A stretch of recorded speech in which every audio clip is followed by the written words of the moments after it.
Tonight, Sean Diddy Combs behind bars. A federal judge denying the music mogul bail following his arrest and indictment as federal prosecutors allege Combs is dangerous and poses an ongoing threat to the safety of the community. In court today, Combs pleading not guilty to 3 federal counts: sex trafficking, racketeering, and transportation to engage in prostitution.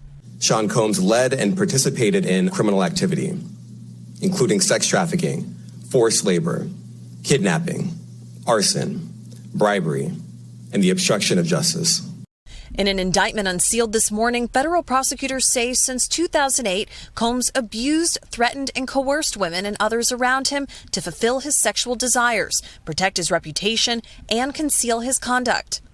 As alleged, when Combs didn't get his way, he was violent, and he subjected victims to physical, emotional, and verbal abuse.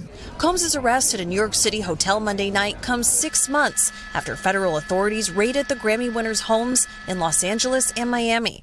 Today revealing what they say they found: firearms, including 3 defaced AR-15s in his bedroom closet, and videos of elaborately produced sex performances with multiple victims, known as freak-offs, according to prosecutors. Freak-offs sometimes lasted days at a time, involved multiple commercial sex workers, and often involved a variety of narcotics, such as ketamine, ecstasy, and GHB, which Combs distributed to the victims to keep them obedient and compliant.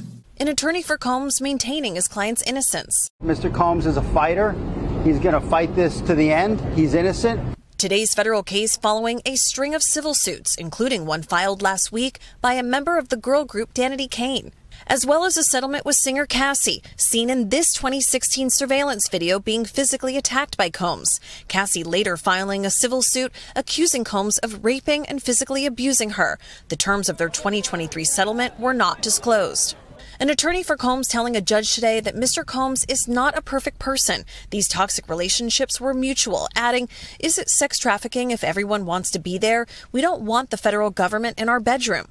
But tonight, federal prosecutors are leaving the door open for even more arrests, saying Combs did not act alone. I'm not taking anything off the table. And Chloe was in the courtroom. Chloe, how did Combs react to the judge's decision to keep him in custody?